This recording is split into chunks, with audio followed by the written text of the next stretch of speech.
Hello friends, it's your buddy Nick here with Game with the Guys. We're hanging out in the Cathedral of the Deep, overlooking Farron Keep across there, and the path to the undead settlement, which would be on our right, and Lothric Castle up above. So this is kind of a tucked away area, and I wanted to show this off to you because Speldexia forgot to run over here when we were coming. There's actually a corpse right here that has a Titanite shard, but this area is easy to miss. I know that I've missed it many times, but this is just right back by this bonfire where we got the Paladin Ashes. So now I just want to run back to the cleansing chapel and go from there. And one thing I wanted to talk about while I'm just racing through here is that we see a lot of dichotomy between evil and good in the Dark Souls games, and in Bloodborne too. So things that we normally associate with being good are oftentimes considered somewhat evil. In Dark Souls 1 we have the Way of the White, and how Petrus kills Rhea. In Dark Souls 2 we have Lycia, who deceives us, and when we use the crushed eye orb, we go into her world and we find the dishonorable miscreant, as it says. In Bloodborne, there is the church in Bloodborne, and they're basically everything that is evil in the world. So I think that one goes without saying. In Dark Souls 3, we have the Cathedral of the Deep, and Aldrich's association with it, and it not being a particularly nice place anymore. Alright, and here we have the front entrance to the Cathedral of the Deep. And we have some very interesting statues here.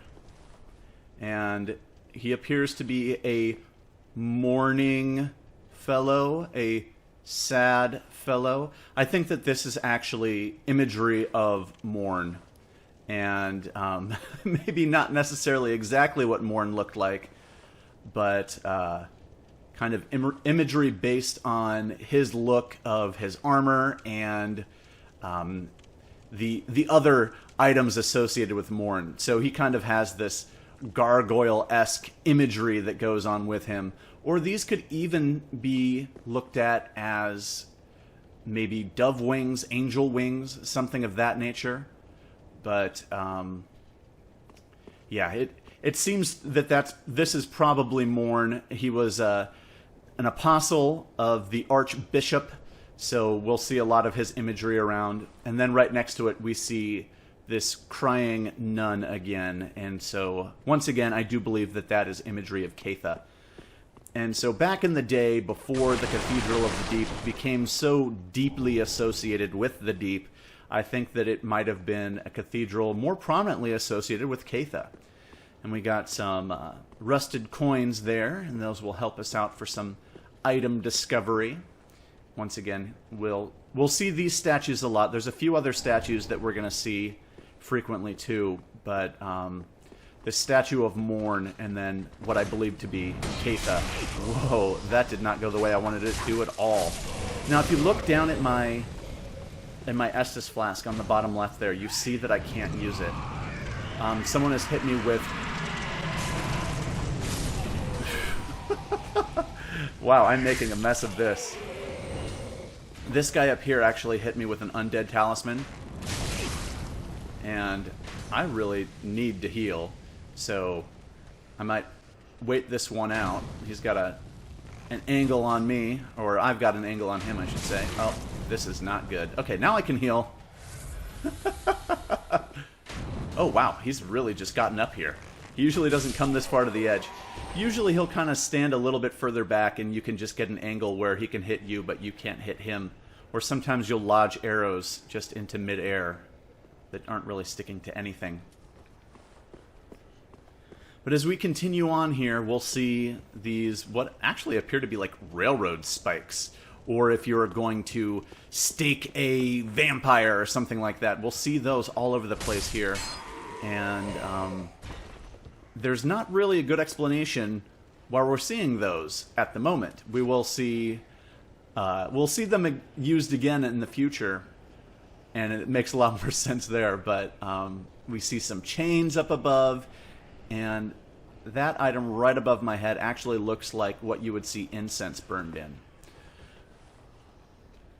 And I'm going to give you a lot of strategies for this area, because this run here is really, really difficult. And I know that I had so much time with it the first time through the game.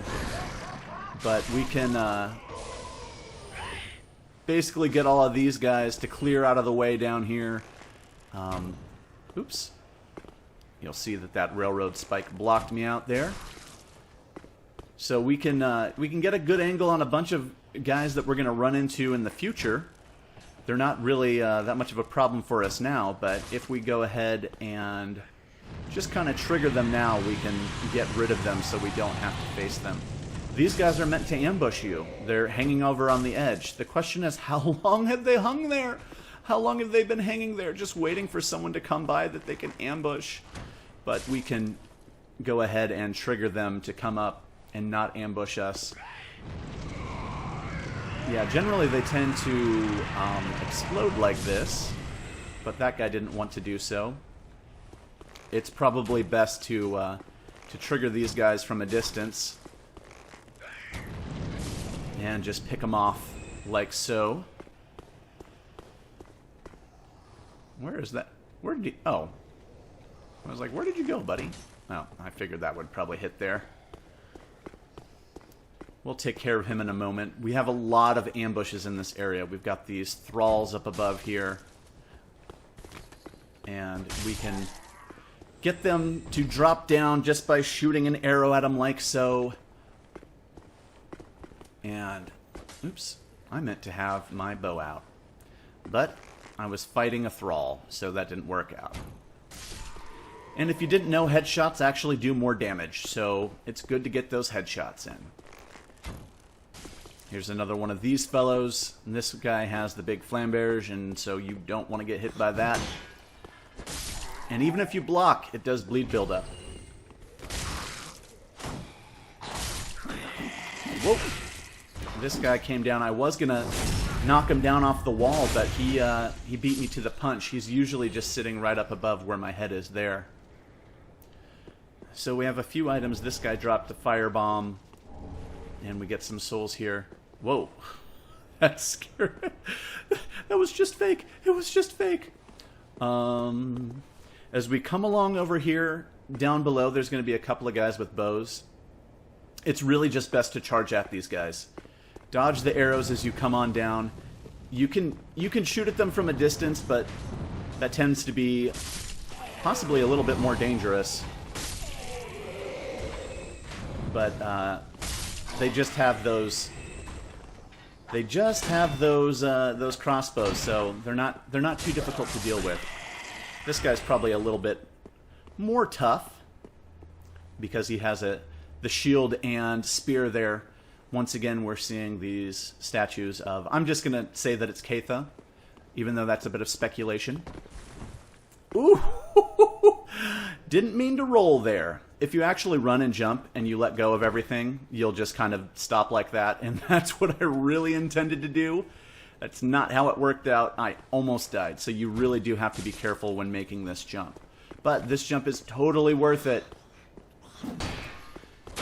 because this is actually going to give you a good way to mitigate some other ambushes.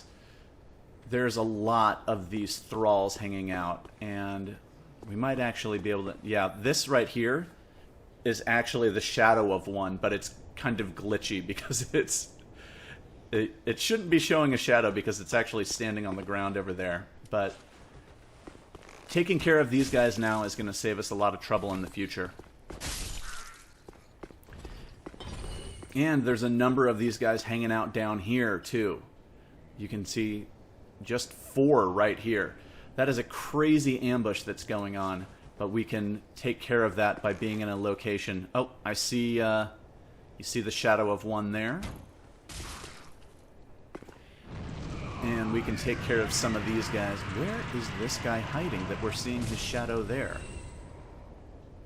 He must be up on the other side of this or something. We'll run into him in the future, but we're getting his shadow there at such an odd location. And we can wake up a lot of these guys, and they'll probably blow themselves up. Now, that guy came looking for us, but that's okay. It's much easier to fight these guys from up here. I'm actually going to jump down and fight those guys down below. There is... can't see it from here, but there's one of the grave wardens over there that we're going to have to fight the grave warden. And that can be a little difficult. Those things are very aggressive, and the bleed damage can be quite severe. Well, we have the shadow here next to us, and I'm wondering, I don't think that it would really associate with this guy here, but no. There's one up above somewhere. Or down below, perhaps. I don't know why his shadow would come from down below, but there are some of these fellows down below. And going this manner, we've just really taken care of a lot of the ambush that was going to come for us. And at this point, we can run back this way. And is that guy? Oh, I thought he would still be here. But we find more red bug pellets. And as I mentioned before, the evangelist would give those to the people in this area to help clear away the burns, because we are seeing a lot of fire action going on here. And there we have some undead hunter charms, and we've seen them in action. We've seen them used against us. So you'll see how that keeps you from being able to heal. Oh, there's this guy. Oh, 2 against 1. That's not very fair. These guys have a lot of hit points, and he got me there. No fun, no fair. This is probably how I should have actually taken care of this guy. Not gonna let him beat me this time. Oh, one more. Here we go.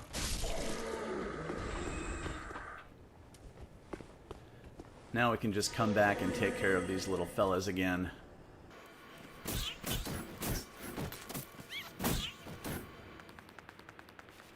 And this is where we were. We've got... This guy's really confused. Let's go ahead and get his attention real quick. Boink. Oh, well, more than got his attention. So there's still a lot of ambush going on in here. And I was trying to adjust myself so I could get that guy, but he got me first. There's a couple more of these thralls in here. So it's better to get to them before they get to you. Just let them swing away and miss you there. But once again, this room is going to play upon your greed. You see an item in here. What is it? What is it? What is it? Oh, it's just some souls. Boring. Did I clear out all of these guys? I didn't know if I left. Okay, this guy's still here. There we go. And now here we have one of these grave wardens, and there's actually another one that's not too far. So you want to be sure that you're fighting these guys one at a time. So it's best to kind of get his attention. You can try to roll past him as he does his main attack, and then just try to really get rid of him before he gets to you. Oh, and he's got a fun little robe we can put on. Let's see how this looks. Lighter weight, not really very good for defenses. Not bad, but definitely not even close to the Conjurator set. I called it Conjurer before. It's Conjurator. So we'll put this on for a little bit just for a cool look. Oh, and luckily his buddy didn't see us. And once again, we'll try the same tactic. Actually, I should heal up, because these guys can wreck you. So, but I mean, if you can get to him before he can even start on you, that's a really good method too.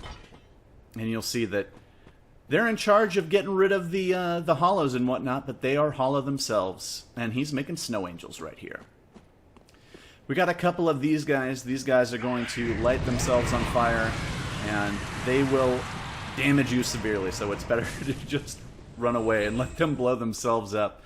If you run away from them, they're not going to get you. So you can definitely outrun them. As we come up here in the distance, we'll see, oh, there's a bright shiny over there. It looks like something good. And then you won't realize, hey, there's a guy right here that's looking to ambush me.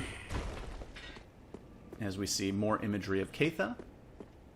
More imagery of Morn. And that is an ember. I'm not going to go get it.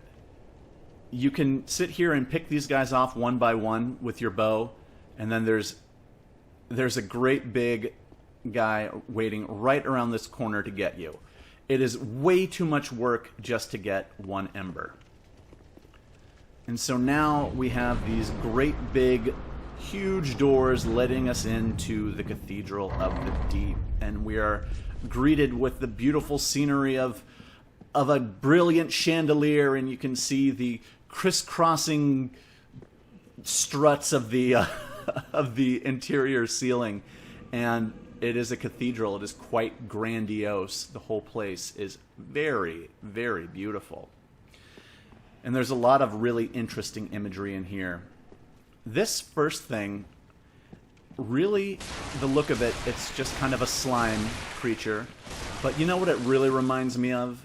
It reminds me of the imagery we see of Aldrich in the intro of the game. Looks a lot like him. That could be one of the deacons that took to eating people and has taken that form. We have a very, very interesting statue here. It appears to be kneeling. There's a hood over its head. You can't really see much of it, but there seems to be a massive growth on the back of it here. And it also spits poison at us, and you want to get away from that as quickly as possible. But we picked up the dual charm here, the brother to the Undead Hunter charm. So this is a tool used in duels of judgment. Knows effects of special area effects for a short time. Kind of awkwardly worded, but what that does is if you throw this and hit a target with it, it'll remove any buffs on the body, any buffs on the weapon for 5 seconds. They can be reapplied right after that, but this is really good for PvP. If somebody comes up and he's all loaded up on stuff, just throw this at him and he's just like back down to normal again. So Allfather Lloyd's knights lived in fear of his duels of judgment, in which verdicts were carried out by his sword of law. So Sword of Law, that's kind of interesting because we'll see a sword with kind of a similar name much later, but it seems that even Allfather Lloyd's own followers didn't really like him because they didn't like having to do these duels of judgment and all this stuff. And so it just seems that really nobody liked Allfather Lloyd, and so he was kind of forgotten about for, just being a big jerk. And in this following room here, we'll see some of the deacons here. And they're hiding off in the various corners, and you'll see that they use these kind of candlestick-looking catalysts for fighting, but also for casting what looked actually like a pyromancy. And I gained a little bit of health there. And once again, we see the imagery of this hooded figure. And it makes me think about the cleric set and how they wore the kind of the shell protection on their back to keep from being embedded with the abyss or darkness. And so this may actually be the imagery of people that have the first beginning of the embedment of darkness within them. But I wanted to take a look at this floating book right here. Actually, no. I wanted to talk about the robes that the deacons actually wear. This is a robe by the deacons of the Cathedral of the Deep, or worn by them, I should say. The red pigment denotes blessings of fire. And so we saw there that they threw fire at us, and so this will not be an uncommon practice. They will throw fire at us. In time, those dedicated to sealing away the horrors of the deep succumb to their very power. It seems that neither tending to the flame nor faith could save them. So these faithful, devout deacons were faithfully tending the flame, and they still succumbed to the deep. They were not immune to it. And we see many instances of the abyss having this kind of parasitic effect, or... Whoop.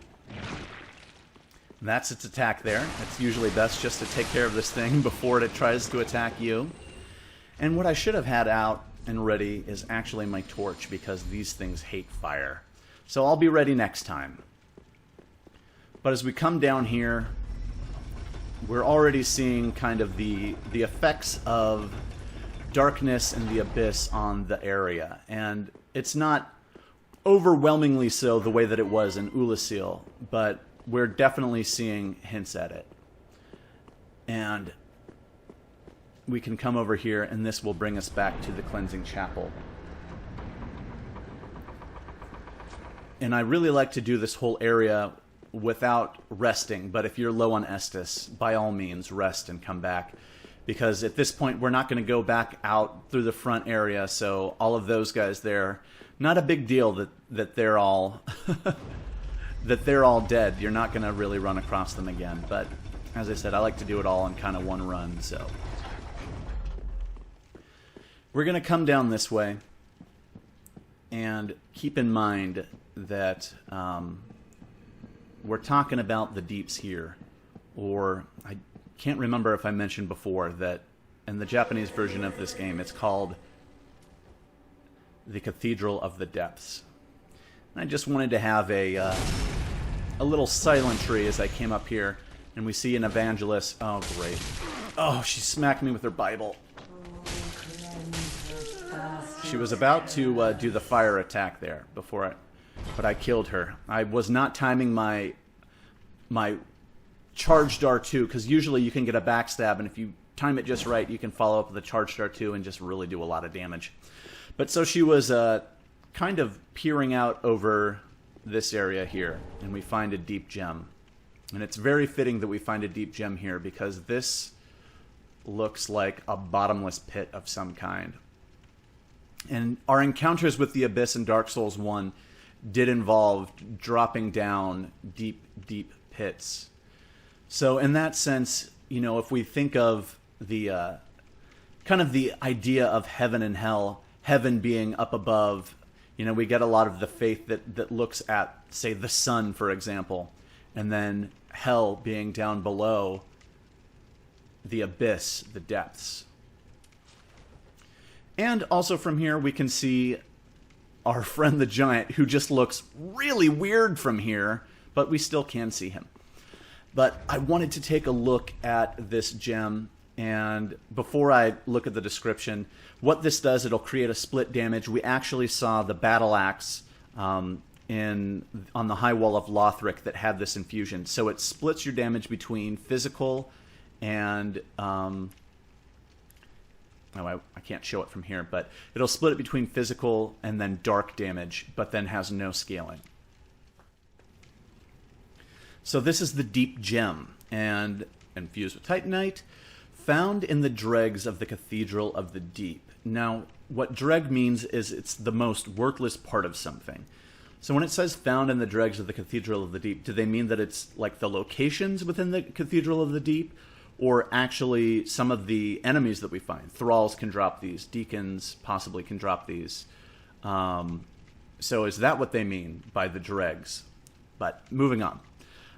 Deep weapons inflict dark damage but lose scaling. We talked about that. But this last line here, it's only a few words long, but there's a lot of meaning to it. There is a darkness that lies beyond human ken. The use of the word ken here, that means beyond your range of knowledge or sight. There is a darkness, or the abyss, beyond what you can see. So the abyss might be spilling out over here, but we can't really see it. And that goes back to what I said about Ulasil, and how that was very visually shown to be inflicted by the abyss. But this, we're not really visually seeing that same infliction. But beyond what we can see, there is the darkness. So, oh, just like the placement there, just so much meaning. That's crazy. But we can run back up here, and before I pop through this door, you can actually see that there is a giant right here. And you can actually combat him from here. You can shoot arrows, but that is definitely not the most effective way of doing it. The most effective way to do it is to get... Oh, I have run out of juice there. Okay, well, not going to use that. I'm just going to get right down in front of him and just fight him with my sword. So the best thing to do is, oh, probably not have a bow out. But your movement is limited here. If you just kind of stick to his heel, always make sure that you have a little bit of stamina left because you might need to roll out of the way. He has attacks that will hit you. So get a couple of attacks in. Those stomp attacks are the ones that can really be devastating. But if you stand in between his feet, you can see most of attacks before they come into play. So you can pretty much dodge most everything if you're observant. And he seems to be kind of sweeping at the ground, but I am not out in front of him, so he's not getting a good angle at me. And he croaks there, and we can get a look at his Kendall region there. He doesn't have a particularly large bulge. And this is very important. He drops large titanite shards and dung pies. So dung pie is... well, let's take a look. It's dried fecal waste material, moist on the inside. Oh, delicious. So you can throw it at an enemy to inflict toxin buildup, but also builds up your own toxicity.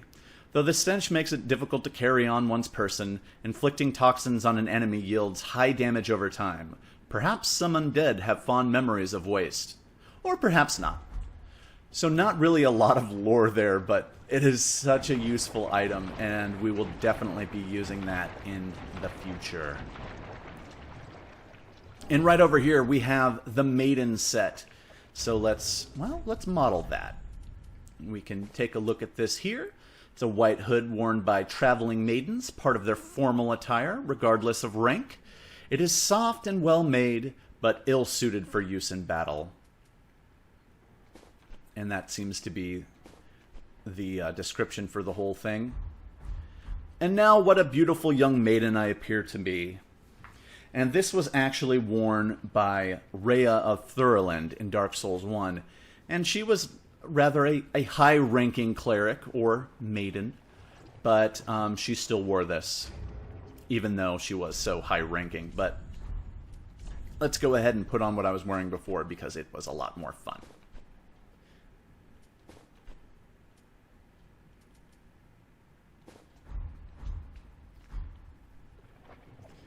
And we have another great big door here, and I was so afraid to go through the door the first time I played because I was so sure that that was the boss room. It isn't. But we see hanging out around the edges here, there are lots of corpses. Lots of dead bodies. So this sludge that we're walking in, this is probably just all the funk. I have no better way of describing it. It is probably all just the nasty funk that goes along with killing and eating thousands and thousands and thousands of people. Through here we have another great big door. And this was probably the more formal front entrance of the cathedral. We've got these two large, very ornate doors, and it leads in.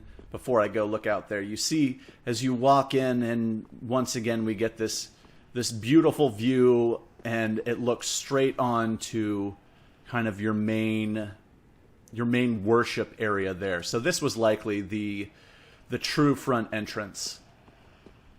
But as we come back down here, there are a couple of items, and we can also get a good look of some of the surrounding area.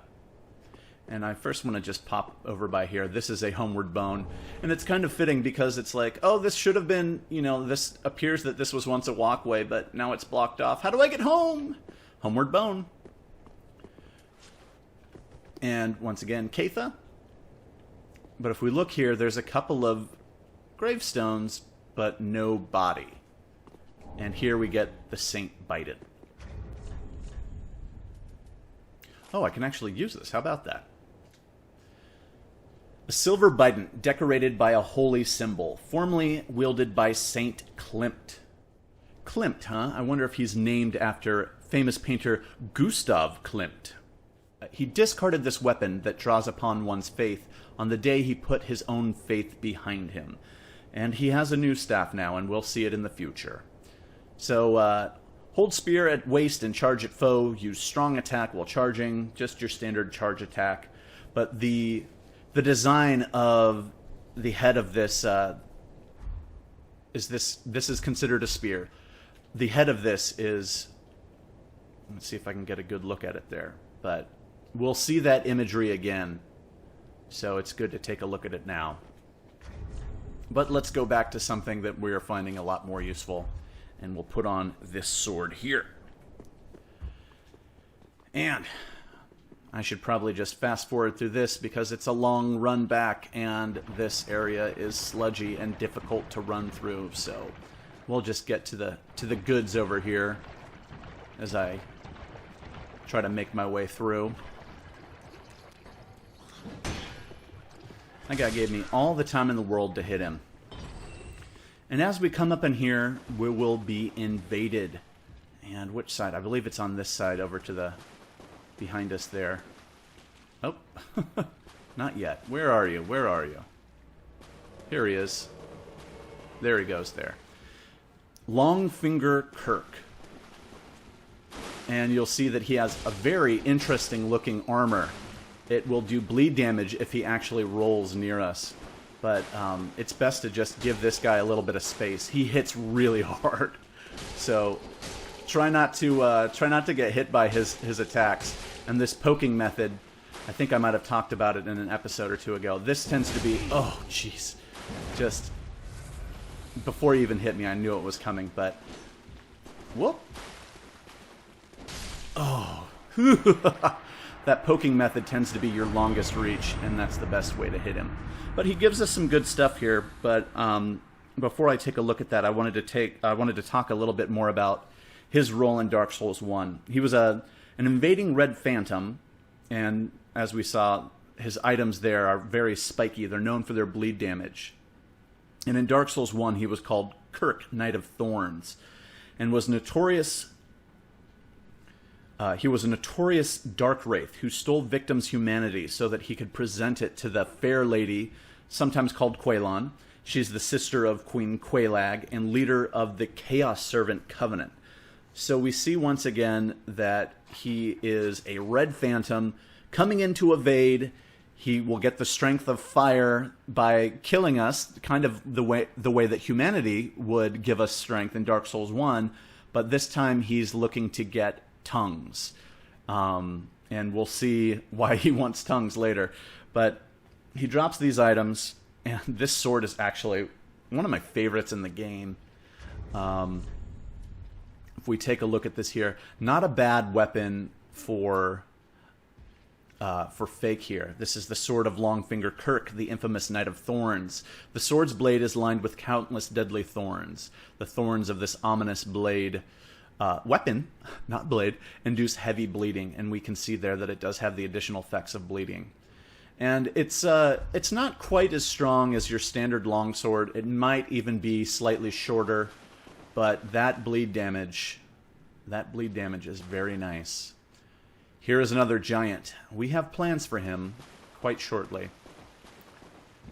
And I'm just going to actually run through here. There's a couple of bad guys that are going to try to follow me, and it's better to just kind of bottleneck them like this. There's another, or there's a Cathedral Knight that's in that area that it's, honestly, it's kind of best to just really avoid them. They can be quite troublesome. Oh my goodness. And this is one of the reasons why I like to come through and do this all on one run.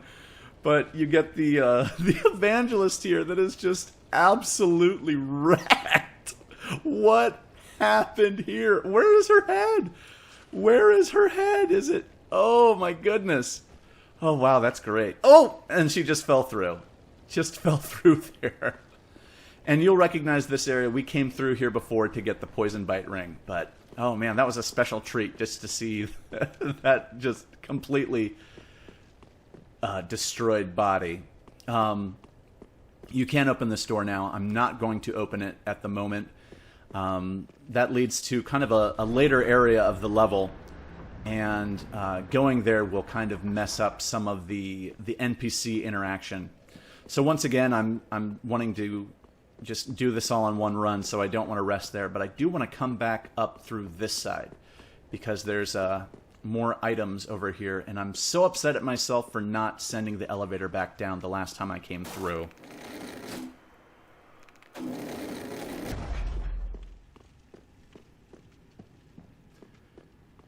And this is where the giant was hanging out, and we can come through here. This is an interesting one. There's a cat. Why is there a cat in here? It's sitting in a little tree there.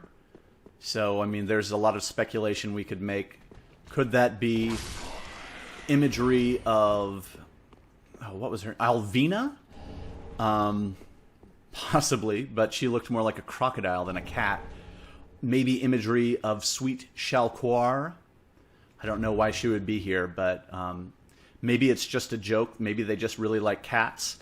My honest theory is that it is a throwback to Egyptian lore. They were quite fond of cats. We saw obelisks outside. So that's also being an Egyptian type thing. So the cats and the obelisks, maybe that's the influence here. Here, this ring, nothing keeps me topped off on health quite like this ring. Ring given to the Knights of the Way of White depicts Allfather Lloyd's Sword of Law. Boosts attack power when HP is full. So over 99%, you will get a boost to your attack power of 10%, I believe. And much time has passed since the worship of Lloyd was common in the Way of White. The clerics of Kareem have always strongly asserted that Lloyd was a derivative fraud and the Allfather title was self-proclaimed. So that kind of has a similar description to the shield ring, which is not not nearly as awesome as this.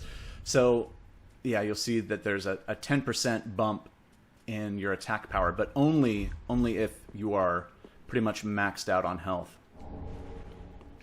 We get some exploding bolts. I'll take a look at those in just a minute, but we are not out of harm's way. We've got a couple of guys up here.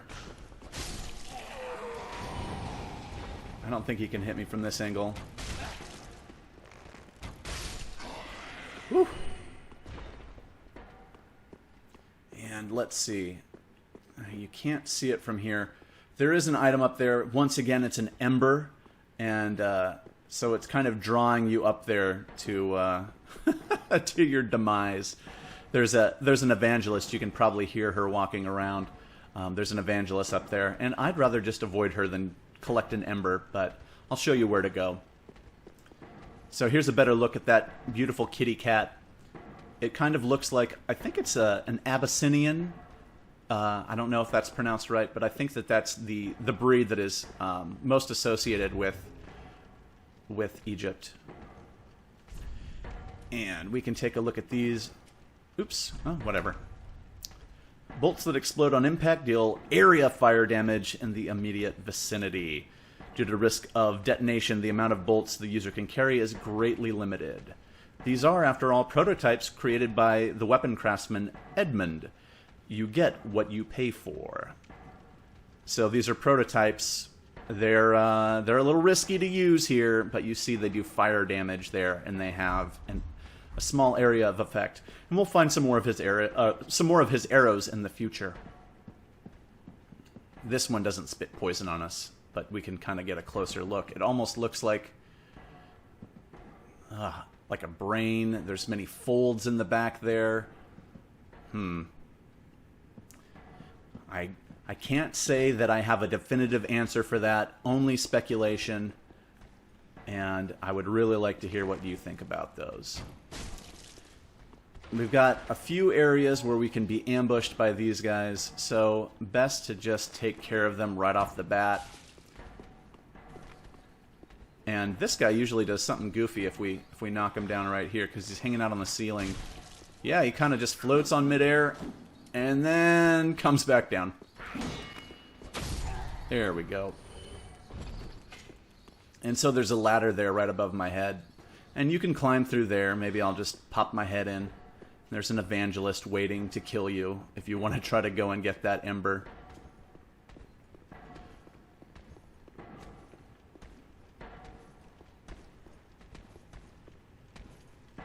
There she is. Guarding only an ember. Not worth my time.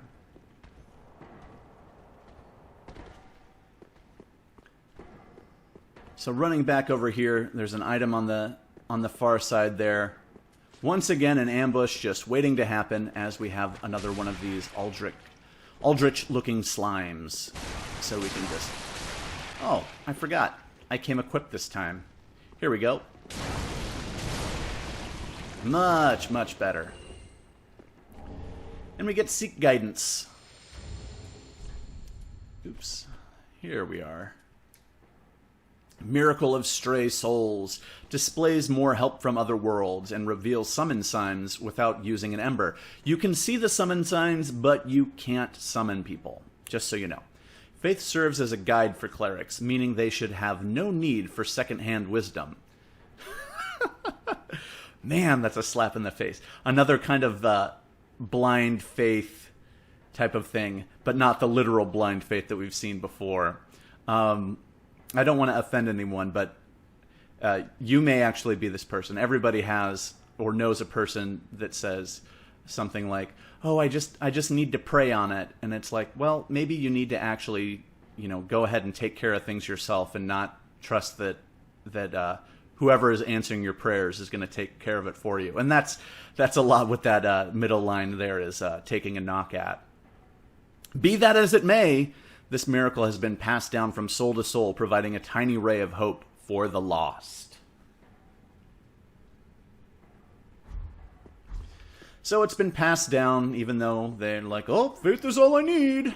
But no, they apparently need a little bit more guidance.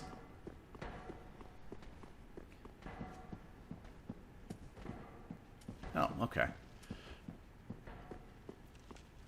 Just checking on that. I thought before that I couldn't I thought I couldn't cast that spell, but I definitely could. This is a mimic. I'll take a closer look in just a second, and we'll use the Undead Hunter charm. And you can see that the chain goes forward and the lid appears to be moving. So, throwing this at there, instead of just going up and grabbing it right away, I am just going to hack away at this thing.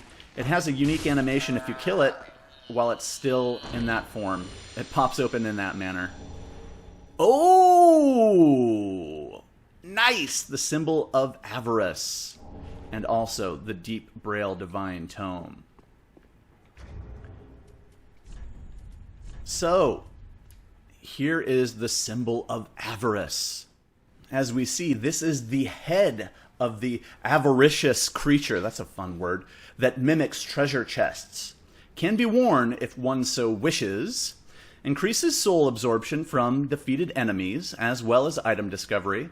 And you can see down there that it's supposed to increase your item discovery by 100, but I must be just verging on getting that extra one. So it's giving me 101. And it'll give you 50% more souls. But the curse of the branded also drains HP. So we can... Oh, I'm not going to put it on right... Well, no, I'll put it on right now. So you can see what that looks like, and you'll see that my hit points are going down, and it goes down by 10 per second. So I want to hurry up and take this off, because now I don't have the benefit of Lloyd's sword anymore. So, the very form of this creature is thought to be a form of brand, a punishment for sin. So when they say sin here, are they talking Velka? Did Velka turn greedy people into mimics? Or is this in reference to greed being one of the 7 deadly sins? Either way, I think it works either way. Well, it definitely works the second way. The first way, I don't know that we can just say that, hey, Velka turned people into mimics. But that is a very, very cool item, and we can use that for helping us farm, really. So a Londor Braille Divine Tome, and you'll see that this is dark in color. It's spooky and scary. A Braille Tome of Londor, first spoken by Lillian. I am reading the wrong one. A Deep Braille Divine Tome, and it is just beat up. A Braille Divine Tome of the Deep, belonging to the deacons of the Cathedral. Give this to a storyteller to learn stuff. And this will unlock the spells Deep Protection and Gnaw. And Gnaw is the one that we actually see the evangelist using on us. And we'll learn about those a little bit later on. Intended to teach Divine Protection, but now teaches Deep Protection, to the deacons of the deep, but later dark tales were added to its pages, such that it is now considered a thing profane. So, once upon a time, just like the cathedral itself, it was all nice and good and wonderful, but dark was inserted into it, and things went awry. So these little thralls should probably still be down here somewhere. There's one. And his little buddy there. Oh, he's almost dead. Excellent, got a backstab on him. I haven't tried poisoning these guys before, but we can see... Oh, he does so much damage. Let's see if we can poison him. Nope. But you'll see those little explosions from his mace, and he has kind of what's acting like a blessed weapon effect on his mace there. And these guys are best... Oh, dang it, I missed it. You really want to get backstabs on these guys, so wait for your chance to go by one of their attacks and get behind them, get that backstab in. I missed it again. But they'll break your guard, and hopefully you can get behind them, but you'll see the little explosions. I wish that's something that we could actually do, but that's... Oh, dang. That's not how Blessed Weapon works. Get that backstab! Hopefully he'll try to heal right here, and then I can really punish him. There he goes. There we go. Oh, man, I hate these guys.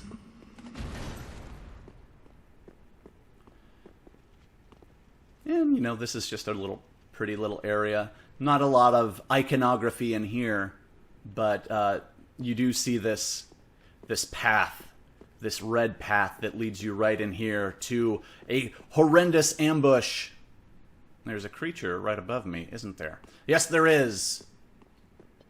There it is, and we're just going to run by him. See you later. Let's get a good look at this guy. If you'd kindly come back out here, you'll see that he has what appears to be little skeletons riding on him. He looks like the Predator or a spider cat, some kind of combination of those things. But this thing is actually called Deep Accursed, or Deep Accursed. But if you're lucky, you can actually come up and... Oh, I missed it. I didn't get it. You'll see that it does curse damage on us there. I was trying to do it, but if you get it in the face a couple of times, you can go in and get a visceral attack. But, oops, I believe that this does curse damage also. Yep, very quick curse build up there. And it's throwing a hissy fit, but let's go ahead and just finish him off. And wait for this curse stuff to blow over. And we get Aldrich Sapphire. So let's take a look at that. This is a malformed ring left by Aldrich. Saint of the Deep recovers FP from critical attacks. So backstabs, and anytime you'll kind of hear this dong, and that means that you got a critical attack. And this will restore 15 focus points when you get one of those types of attacks. Aldrich is famous. No, he's not. Aldrich is infamous for his appetite for flesh. Apparently he had the desire to share with others his joy of imbibing the final shudders of life while luxuriating in his victims' screams. Luxuriating. That's a weird word. So this can be taken one of two ways.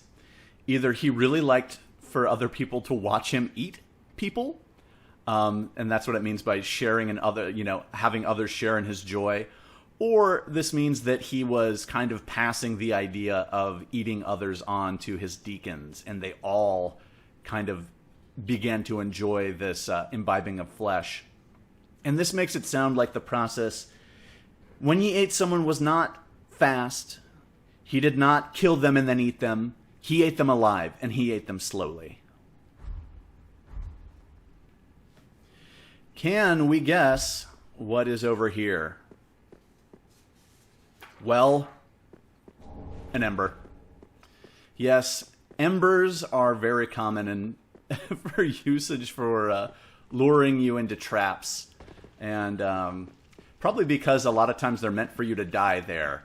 And so by luring you in, then at least you can get back to your embered form. Now, I feel like I'm missing something here. I wanted to actually lift up one of these walls. Not too terribly important, just to show you that these walls lift up. And they do have a purpose, after all. Oh, there's that guy. Don't want him to see me. I think he found me.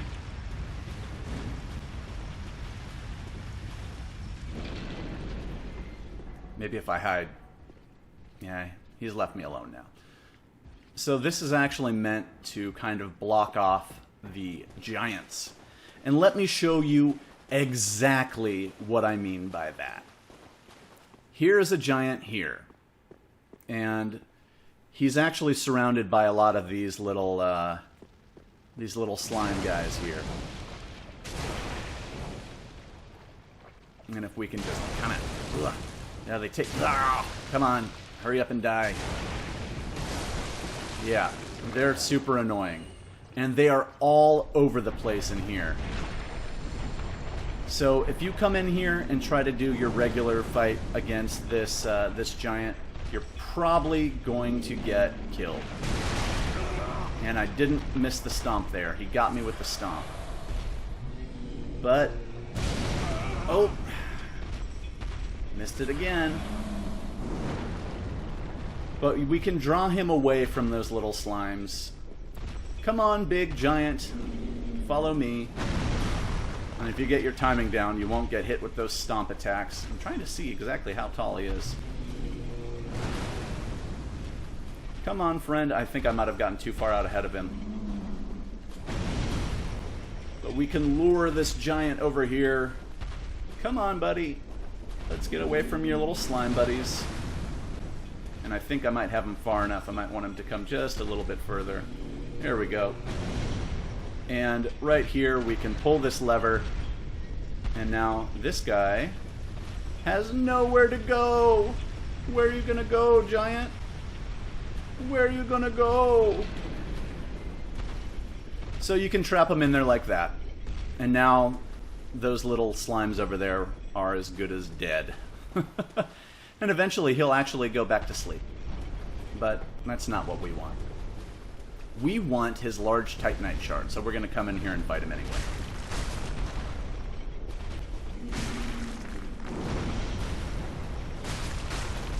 And this is just done the same way as the other giant, but over here we have the luxury of having a more stable ground to work with.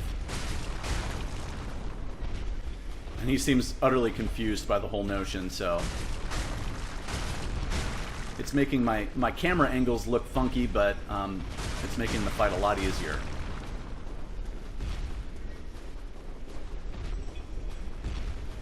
Come on, come on.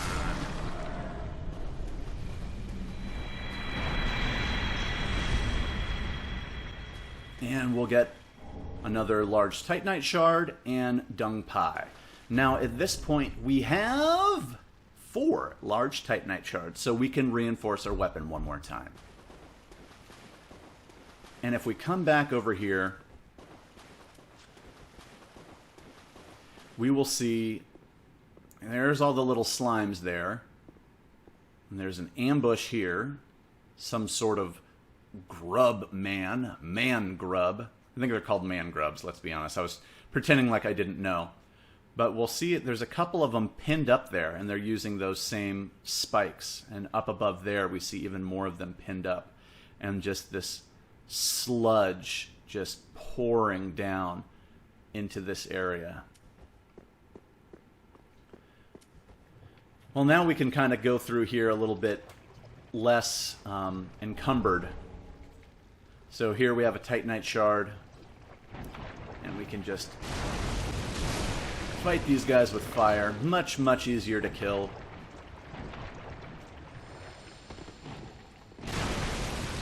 Fire, fire, fire. And these guys they're guarding a lot of good stuff over here, other than just all these extra corpses.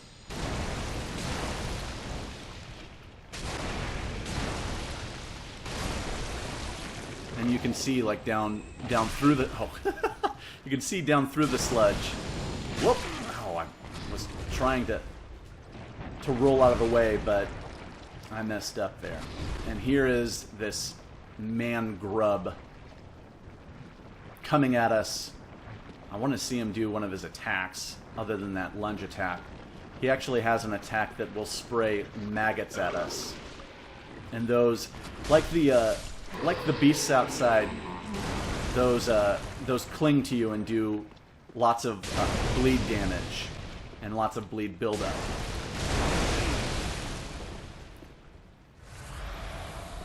And I've got my hands full even without the giant here.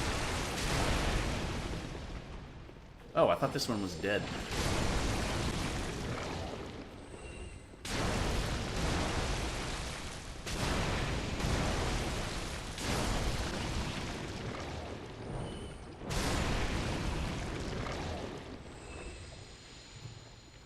Are we clear? I feel like there should be one more. Oh, there is one more. Drang shoes.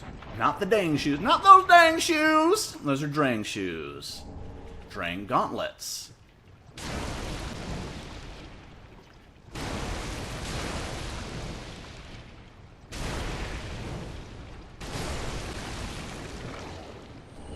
The Drang armor. I'm a fan of the Drang armor. I think it looks super cool. We'll take a look at it in just a minute. We get a pale tongue, and it makes a lot of sense where we're finding it right where we are. A soul.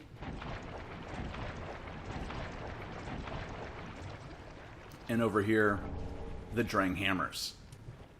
Those dang hammers! And I'm running a little longer here than I expected to, so I think this is probably where I'm going to split it off. I'm going to talk about these items in just a minute, but at this time I wanted to thank you for watching. If you're enjoying this video, please hit that like button. Share it with friends that you think might also enjoy it. If you have different ideas about some of the iconography that we're seeing here, please share your ideas down below in the comment section. And if you're not subscribing, please do that. All of those things help me out, and I really appreciate all of them. So let's take a look at the Drang armor. This is the armor of the Drang Knights, proclaimed descendants of the land known for the legend of linking the fire. Where could that possibly be? Drang Laic? Yes, this is the Llewellyn armor, the new version of it for Dark Souls 3. But as I said in my first playthrough, my blind run of this game, it looks like the armor of the Night's Watch. But it is really cool. It is based on the armor from Dark Souls 2 that we saw Chancellor Welliger wearing. And we found this armor by giants, and Drangleic was kind of associated with giants in a sense, and we will see in the future we'll run across this armor again, and there will be giants nearby. So, this is fine protection that is both light and strong, having been reinforced with rare gay steel. And gay steel is a light, strong material. We'll see it in... It was described in the Llewellyn set, and that it was made by a blacksmith from Mira, and then he came over to Drangleic and brought his Geisteel with him. Or Geisteel. Maybe it's Geisteel. The Drang Knights were once feared sellswords until treason meant descending into the abyss, and they were separated forever. So Aldrich and his deacons are known for their ties to the abyss too. And we'll see their connection to darkness the next time we run across it. A light connection. Or this could also be a reference to Queen Nashandra, who took the throne in Dark Souls 2, and her connection to the abyss. So that could be what it's talking about there. But it could go either way. We'll see that these Drang fellas, that they are not afraid of the dark. And it looks really good with the Assassin's Hood. I'll actually just come up these stairs, but we're not going to go far beyond that. And you can see this set there. I've sludged it all up with the murky nastiness of the Cathedral of the Deep. But you get a little cape there, and it's just kind of some cool-looking armor. Fairly lightweight, but we're going to go as light as possible because I don't want to boost up some of his... where are the cleric trousers? I kind of like doing the cleric stuff as just the arms and legs. But anyway, Fashion Souls. And we also need to take a look at the Drang Hammers here. Paired hammers of the Drang Knights, descendants from the land known for the legend of Leaking of the Fire. When the Drang Knights disbanded, they scattered across the lands as sellswords. They quickly became known for shieldless, aggressive tactics that struck fear in the hearts of men. And it has an interesting skill called the Shield Bash. I don't know if I'll be able to demonstrate it here, but so you kind of just, that's meant to knock away a shield, and then the second hit takes out your opponent there. But cool hammers. The idea of doing the twin weapons for this is nice.